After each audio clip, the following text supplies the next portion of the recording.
注蓝牙，等待连接。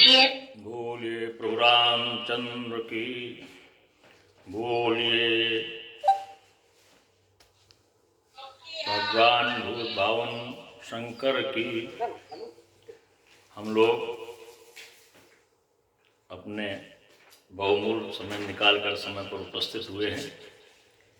इसके लिए ईश्वर की कृपा, प्रभु राम की कृपा सदैव सब पर है, थी, रहेगी। इसीलिए हम लोग श्री धनीजा बाबा सेवा समिति द्वारा संचालित श्री राम सत्संग में सम्मिलित होते हैं। चलिए मंगलाचरण, इसके बाद आज दोहा नंबर 15 बालकांड पर हम लोग प्रकाश डालेंगे, उसको सुनेंगे, अमल करेंगे। बोलिए प्रभु रामचंद्र की जय। गुरु ब्रह्मा गुरु विष्णु गुरुर्देवो महेश्वरः गुरु साक्षात् परब्रह्म तस्मै श्री गुरुवे नमः।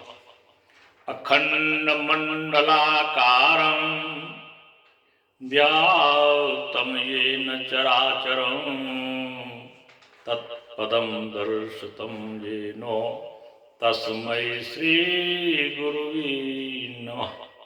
सजल जलधनीलं दर्शतोदारशीलं करतल धृतशैलं वेणुवाद्यैरशालं तु व्रज जन कुल पालं कामुनी केलिलोलुं तरुण तुलसी मालं नौमि गोपाल बालं। तो सुंदर सुजान पर मंद मुस्कान पर बांसुरी की तान पर ठोरन ठगी रहे। भौधन मैन पर लोने युग नैन पर माधुरे सुबैन पर मुख बाहिद पगी रहे। तो मूरत विशाल पर कंचन की माल पर नंद के नदन पर लगन लगी रहे। इसी कथा प्रसंग के कुछ भाग को लेकर नैमिषारण्य क्षेत्र में 88,000 ऋषियों को श्री सूत जी कथा मृतपान करा रहे हैं। इसी कथा प्रसंग के कुछ भाग को लेकर राजा परीक्षित को श्री सुखदेव जी कथा मृतपान करा रहे हैं। जहां पर सुंदर सुंदर वालों के लहरियादार बिछौने पड़े हुए हैं। एक और ब्रह्मर्षि, एक और राजर्षि नारद देवाद सभी उपस्थित हैं। ठीक उसी कथा प्रसंग के कुछ भाग को लेकर अद्मया कथा प्रस्तूयते त्वया सर्वे श्रोतारः सावधानतया कथा श्रवणन्तु। बोलियानंद कंद भगवान की, बोले श्री कृष्णचंद्र भगवान की। हम 2 बार भगवान का नाम लें जिसमें चारों का नाम आ जाए, राम, लक्ष्मण, सीता, हनुमान। ये चारों सब एक दूसरे के पूरक हैं। चारों हर समय एक साथ रहते हैं और हनुमान जी के हृदय में सारे लोग वास करते हैं। चले भगवान का नाम 2 बार, इसके बाद अपना प्रसंग। जय राम लला, जय सिया लली, जय जय लक्ष्मण बजरंग बली। जय राम लला। बड़ा सरल है, आप लोग दोहरा नहीं पाएंगे। जय राम लला, जय सियालली, जय जय लक्ष्मण बजरंग बली। श्री राम जय जय राम। ये भी नहीं कह पाते। श्री राम जय जय राम। जय जय राम। बोलिए आनंद कंद भगवान की। श्रोता हमारे केवल सुनना ही चाहते हैं, ध्यान पता नहीं कहाँ, कुछ कहने नहीं चाहते। ठीक है, फल उतना ही मिलेगा जितना हमें मिलेगा। तो हमारे अभी प्रसंग चल रहा है कि रामचरितमानस की रचना करने के लिए हमारे तुलसीदास जी उपस्थित हैं और रचना में सभी का वंदन अभिनंदन कर रहे हैं। आज दोहा नंबर 15 में उन्होंने कहा है कि सपने में भी अगर भगवान शंकर मुंह पर कृपा कर दें, सपने में भी कर दें, सामने आके कह दे, आशीर्वाद दे दे तो बड़ी बात है। लेकिन सपने में ही अगर भगवान शंकर सपने साचो मोहि पर जो हरि गौर प्रसाव, जो भगवान शंकर गौरी अगर कृपा कर दें तो फिर हो जो कहूं तो फिर वही होगा जो मैं कह रहा हूं। रामचरितमानस में राम की चर्चा सब भाषा भनित प्रभाव, सभी भाषाओं में ये प्रभावशाली भाषा होगी। इस रामचरितमानस को मन मंदिर में सभी विराजमान कर लेंगे यदि भगवान शंकर के सपने में भी कृपा हो जाए। बंदहु अवधपुरी अति पावन। हमारे बाबा तुलसीदास जी ने भगवान शंकर गौरी की वंदना के बाद उनकी कृपा मांगी और मांगने के बाद अवधपुरी की वंदना की है।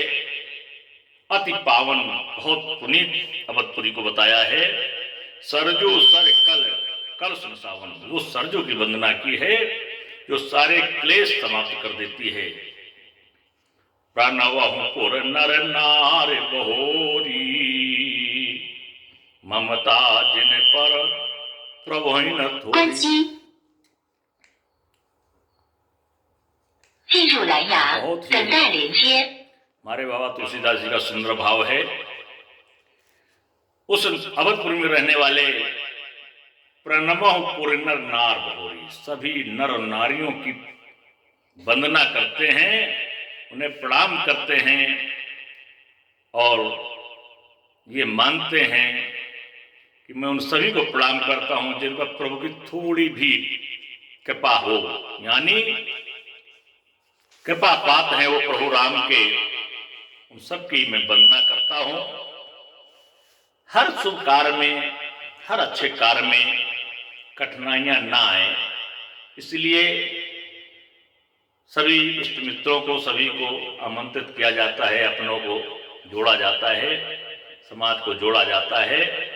यहाँ तक आंधी पानी देवी देवता सभी को आमंत्रित किया जाता है, उनको अपनी अपनी जिम्मेदारियां दी जाती हैं ताकि सभी लोग अपनी अपनी जिम्मेदारी निभाएंगे तो कोई अच्छे कार्य में विघ्न नहीं बनेगी।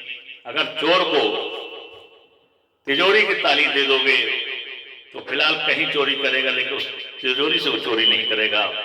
ऐसा रामचरितमानस का प्रभाव है, ऐसे धर्म संस्कृति का प्रभाव है, ऐसे सनातन संस्कृति का प्रभाव है, ऐसे रिश्तों का प्रभाव है। जो रिश्ते विश्वसनीय होते हैं उनको किसी काम को बताने की आवश्यकता नहीं होती है, वो अपने आप जैसी जैसी अवस्था होती है वो तैयार रहते हैं।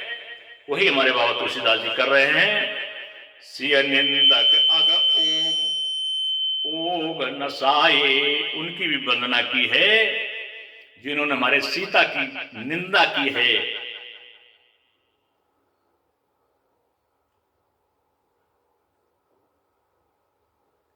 लोक विशोक बनाए बसाए, जिन्होंने हमारी सीता जी की निंदा की, यानी उस धोबी ने की जिसने निंदा की, जिसने लांछन लगाया हमारी मां सीता पर, जगत जननी अंबिका पर, उनकी भी वंदना की है। और उनके से भी अधिक वंदनीय हो गई हमारी कौशल्या माता, जिन्होंने उस पर कोई बुरा नहीं माना, कोई द्वेष नहीं माना, और एक सांसारिक जीव की भांति वैचारिक व्यवस्थाओं को माना, और इसी आधार से कोई उस पर अपराध नहीं माना। ऐसी कौशल्या मां को भी वंदना किया है। और कौशल्या मां की दिशा को प्राची दिशा बताया है। ये पूर्व दिशा जो है ये हमारी कौशल्या मां की ही दिशा है।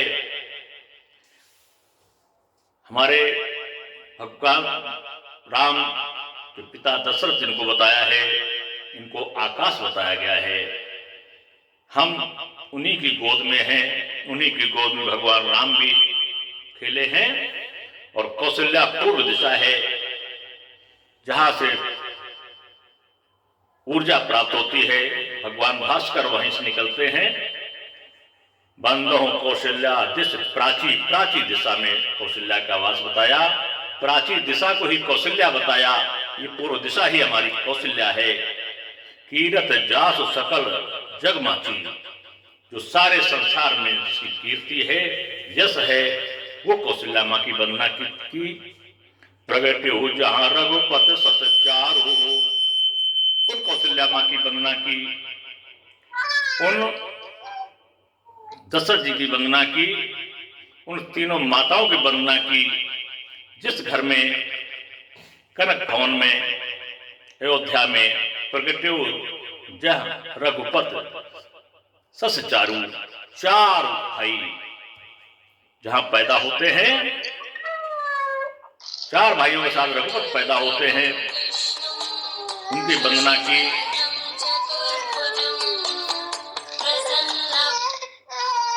और विश्व सुखद खल कमल तुषारु, दशरथ राव सहित सब रानी, सुकृत सुमंगल मूरत मानी। दशरथ और तीनों रानियों की वंदना की है। करहु प्रणाम करम मन वानी, करहु कृपा सुख सेवक जानी। कहा कि मैं भी जैसे भगवान राम, लक्ष्मण, भरत, शत्रुघ्न, मां कौशल्या तुम्हारी गोद में खेले हैं, कैकेयी सुमित्रा तुम्हारी गोद में खेले हैं, दशरथ के आंगन में कनक भवन में खेले हैं। मैं भी उसी आकाश और पृथ्वी के बीच में जन्मा हूं। हमको भी अपना सुत समझो, सेवक समझो, जो समझो। मैं आपकी शरण में हूं, मैं आपको प्रणाम करता हूं। हमारे पुरातन तुलसीदास जी ने और एक बात कही बहुत सुंदर, कि जिनहि भी रचे बड़ भयो विधाता। मैं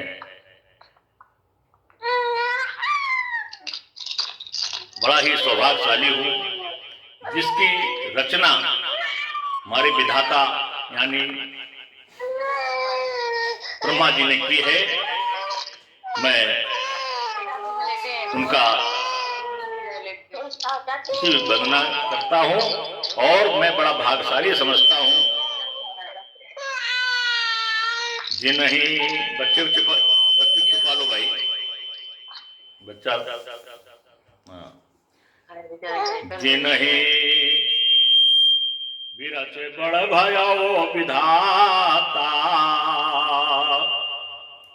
जिस विधाता को बड़ा यश प्राप्त हुआ है, भगवान राम अयोध्या में प्रकट हुए हैं।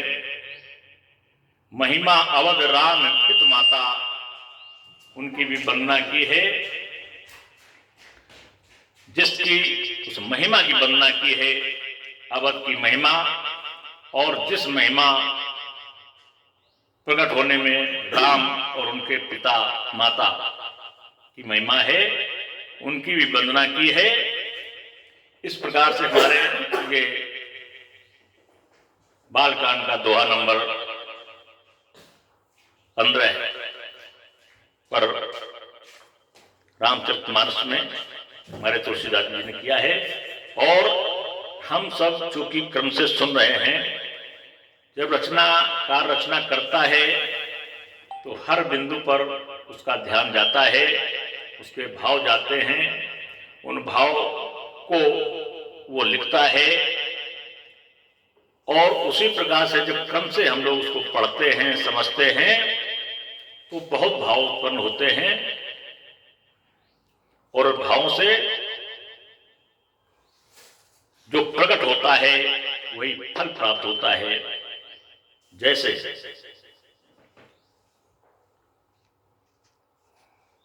भूख न लगी हो, प्यास न लगी हो और बढ़िया बढ़िया व्यंजन सामने आ जाए, बढ़िया पानी सामने आ जाए, बढ़िया सुंदर, उस समय भाव होता है।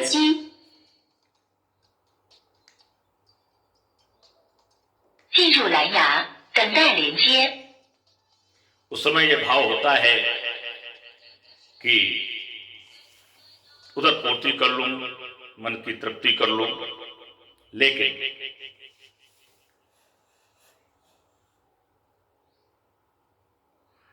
सकल पदार्थ है जग माही, कर्महीन नर पावत नाई। ये भी हमारे बाबा तुलसीदास ने कहा है। पदार्थ तो सारे हैं लेकिन सबको प्राप्त नहीं होते हैं। तो जहां आपने पकवान देखे हैं वहां अगर आप आमंत्रित हैं तब तो वो अभिलाषा पूरी आपकी हो सकती है। अगर आप आमंत्रित नहीं है, अभिलाषा पूरी नहीं हो सकती है। इसलिए भगवान की कृपा अगर आप पर है तो आप वहीं जाएंगे जहां आपका मन जाएगा, जहां आपको प्रभु की इच्छा होगी, प्रभु ले जाएंगे, ललचवाएंगे नहीं, उचित स्थान पर ले जाएंगे। ऐसे बहुत भाव हैं, बहुत व्यवस्थाएं हैं। हम सब बड़े ही सौभाग्यशाली हैं जो अपना बहुमूल्य समय निकाल कर भगवान की सेवा में अर्पित है। और जब भाव हमारे भगवान के प्रति होंगे, जहां आप जाएंगे, आप भंडारे में जाएंगे, खुशबू सुगंध आपको प्राप्ति होगी। आप खाना बनाने वाले किचन में जाएंगे, आपको वहां की सुगंधी प्राप्त होगी, दोनों में अंतर मिलेगा। आप सत्यनारायण की कथा में जाएंगे, पंचामृत पंजीरी प्राप्त करेंगे, उसका स्वाद अलग होगा। आप अलग से घर में तैयार करेंगे, उसका स्वाद अलग होगा। तो भाव अलग अलग है और जहां जैसा भाव, वो पंचामृत पंजीरी भगवान के प्रति समर्पित है, भगवान के चरणों में समर्पित है, भोग लगा हुआ है, इसलिए उसका स्वाद अलग होगा। और जो हमारा आपका सत्संग होता है, आधा घंटा ही सही, इसका जो फल मिलेगा, कर्म भोग तो आपको भोगना पड़ेगा, लेकिन वो सरल रहेंगे और अगला जन्म बहुत अच्छा मिलेगा। इस जन्म में भी सुख ही सुख मिलेगा। यदि आपको संतोष है तो सुख के अलावा और आपको कुछ नहीं मिलेगा, केवल सुख मिलेगा। जो तपस्या सतयुग में जो फल मिलता था,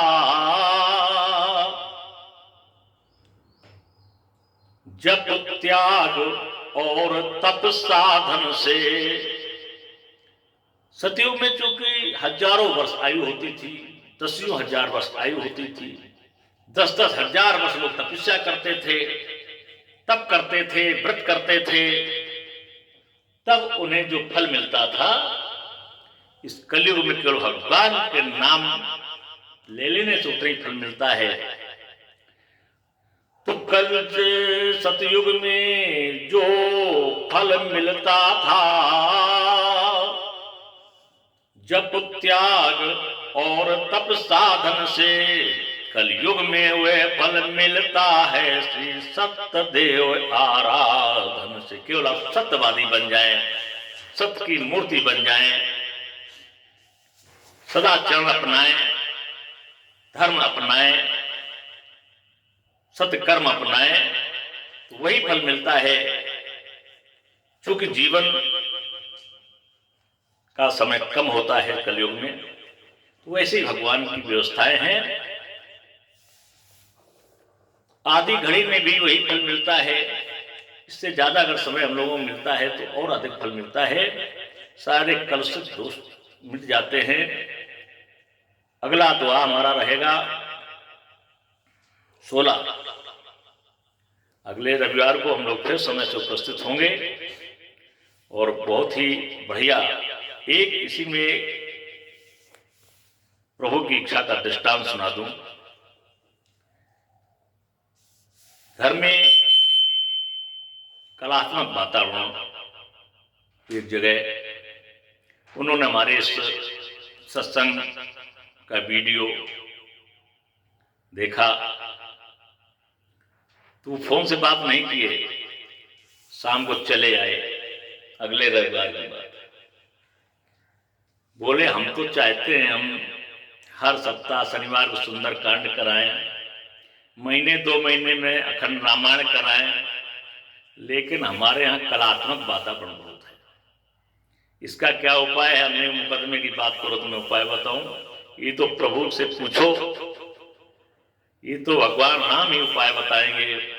लेकिन तुम्हारा मन भगवान में ठीक से लगता नहीं, तुम कलेश सुनो ही नहीं। पत्नी चिल्लाती चिल्लाने दो, बच्चे चिल्लाते चिल्लाने दो। आस्थाओं की पूर्ति अगर आपके माध्यम से होनी है उसे कर दो।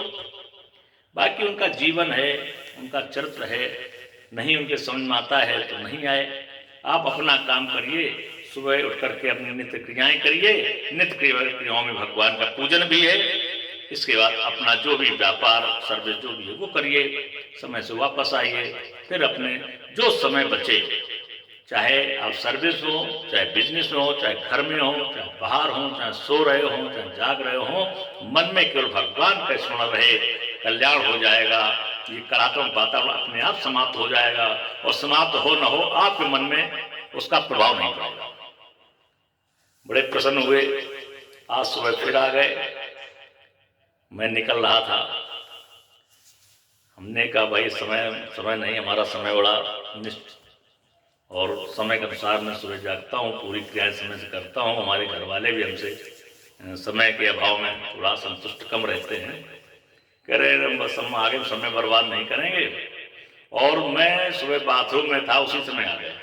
ये उनको मालूम था कि मैं 9 बजे निकल जाता हूँ। बोले आप निकल नहीं पाएंगे, मैं पहले आ जाऊंगा। खैर हमने कहा बताइए।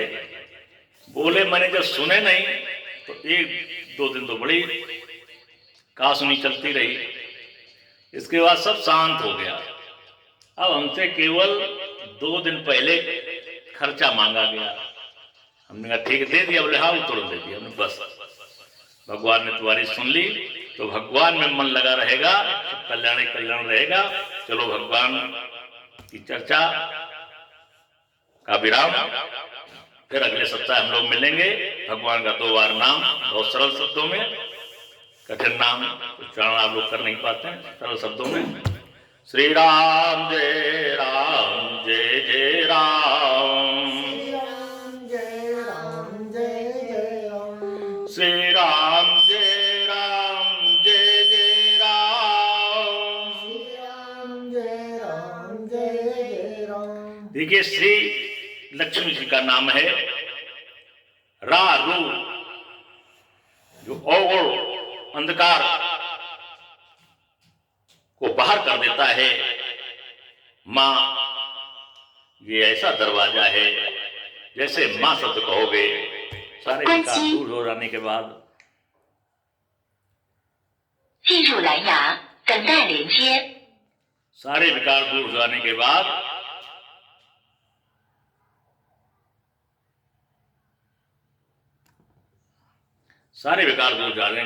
मां से कपाट बंद हो जाते हैं। श्री राम का एक बार नाम लेने से, एक मंत्र बहुत अच्छा है जो हमारे भगवान शिव जपते हैं, भगवान का नाम का राम, राम रामेति रामेति रमे रामे मनोरमे सहस्त्र नाम तातुल्यम श्री राम नाम वरानने। एक बार इस मंत्र का जाप करोगे तो सहस्त्रों बार राम के नाम का जप हो जाएगा। वैदिक रीतियां बड़ी अच्छी है अपने यहाँ सनातन धर्म में। एक बार मंत्र पढ़ने सहस्त्रों मालाओं का जप हो जाता है। 108 गुंजा की माला होती है। समय मिलेगा बताएंगे 108 ही क्यों। तो क्यों राम रामेति रामेति रमे रामे मनोरमे और सहस्त्र नाम तातुल्यम श्री राम नाम वरानने। एक बार के जन 10,000 माला का जप एक बार में हो जाता है। तो एक बार कह लेने सब कुछ हो जाता। नमो सुनंताय शास्त्र मूर्ते सहस्त्र पादाक्ष शिरोर्वाहवे सहस्त्र नामने पुरुषाय सहस्त्र कोटि युग धारणे नमः। एक बार इस मंत्र को पढ़ लेने से भगवान के करोड़ों बार चरण स्पर्श चरण बंधन हो जाता है। ऐसी ऐसी व्यवस्थाएं हैं अपने सनातन धर्म में। तो हम केवल राम का आधार लें, जीवन में जो भी करना है प्रभु का आधार मान करके जीवन में सब कर्म करें और प्रभु को आधार मान लें। भगवान शंकर ने तो जहर का प्याला पिया, वो भी भगवान राम का स्मरण करके पिया। भगवान राम का जप भगवान शंकर, और आगे बताएंगे, इसी में आएगा प्रसंग, क्योंकि अभी सब बता देंगे तो फिर आगे का सार खत्म हो जाएगा। मैया पार्वती ने राम की कथा को सुने नहीं कभी। बहुत बार ऐसा प्रसंग आया, कई बार मैया पार्वती ने कहा भगवान शंकर से कि किनका जप किया करते हो, ये सब क्यों है, महादेव आपको क्यों कहते हैं। भगवान शंकर ने कहा करे जिसके जो पूजा जाए, उसकी पत्नी पूजी जाए, उसके बेटे पूजे जाएं, उसकी पुत्र वधुएं पूजी जाएं और उसके नाती भी पूजे जाएं, तो ऐसा देवता तो केवल मैं ही हूं, इसीलिए हमको महादेव कहा जाता है। और बाकी जो और देवता हैं वो स्वयं तो पूजे जाते हैं बहुत ज्यादा, उनकी पत्नी साथ अगर रहती हैं, बाकी उनके बेटे या नाती पंथी किसी का पूजन नहीं होता है। तो इसलिए सब देव और भगवान शंकर महादेव, ऐसे बहुत से प्रसंग हैं। हमारी मैया पार्वती तो बराबर भगवान शंकर से प्रश्न ही प्रश्न तर्क तुकर्क करती चली गई। कभी भगवान राम की कथा नहीं सुनी। क्या बल्लभ जी, का घुसुन जी, जाने जाने कहाँ कहाँ भगवान शंकर जी उनको कथा सुनाने ले गए, लेकिन भगवान शंकर का तो सम्मान रहा, ये भक्त भाव में कथा सुने हैं। लेकिन मैया पार्वती ने हर समय तिरस्कार किया है। कारण वही है कि उनको हर बार अपना जीवन समाप्त करके पुनः जन्म लेना पड़ता है, और भगवान शंकर के हृदय में भगवान राम विराजमान हैं, इसलिए वो कभी पुनर्जन्म की स्थिति में नहीं आते हैं। चलिए भगवान का प्रार्थना, और ये वो प्रार्थना है हमारे क्या नाम रामधाम ब्रह्मावत बिठूर में ऐसे संत ने, श्री राम सूरदास जी महाराज ने इस प्रार्थना को रचा, और स्वयं भगवान राम ने आकर के भागवत भवन स्थल वो बनवा रहे थे बिठूर में, तो उन्होंने रामधाम नाम स्वयं भगवान ने दिया है। उन भगवान के नाम से ही फिर रामधाम नाम पड़ा, और रामधाम में प्रतिवर्ष यज्ञ होता है। यज्ञ ब्रह्मावत बिठूर तपोभूमि में 12 मार्च 2024 को प्रारंभ होगा। 12 मार्च 2024 को आप सभी लोग जितने भक्त सत्संग में से जुड़े हैं, आज और भी जितने जहां तक जो भी सुनते हैं, वो 12 मार्च से यज्ञ प्रारंभ होगा। यज्ञ प्रारंभ हो जाने के बाद वो अपनी सहभागिता करें। ऐसी तपोभूमि है जहां मैया सीता रही, लौह कुश रहे, और बहुत ऋषि मुनि ने वहाँ तपस्या की। हमारे वाल्मीकि जी ने तो वहाँ रामायण आदि की रचना की है। तो हम लोग रामधाम से जुड़े हैं, फिर बताएंगे, समय हो गया है। उन्होंने इस रचना किया है प्रार्थना को, इसलिए हम लोग प्रार्थना करते हैं। प्रार्थना नाथ से मेरी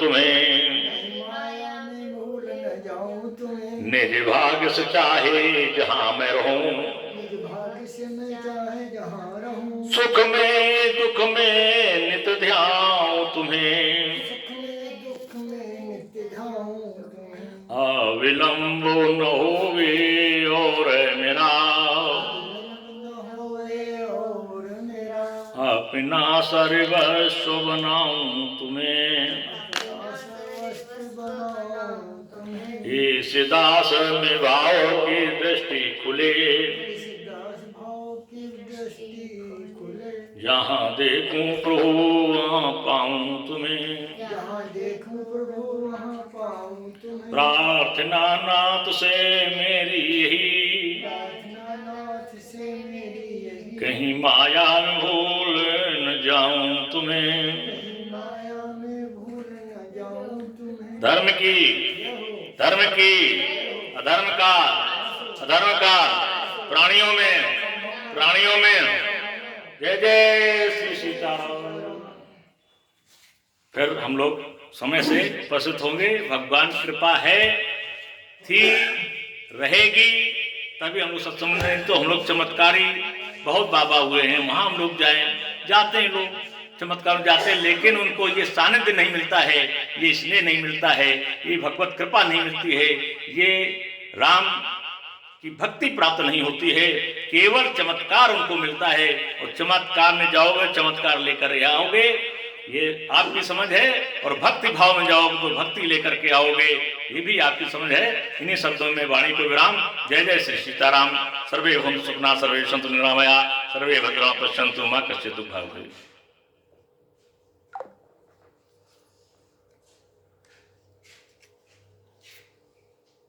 关机。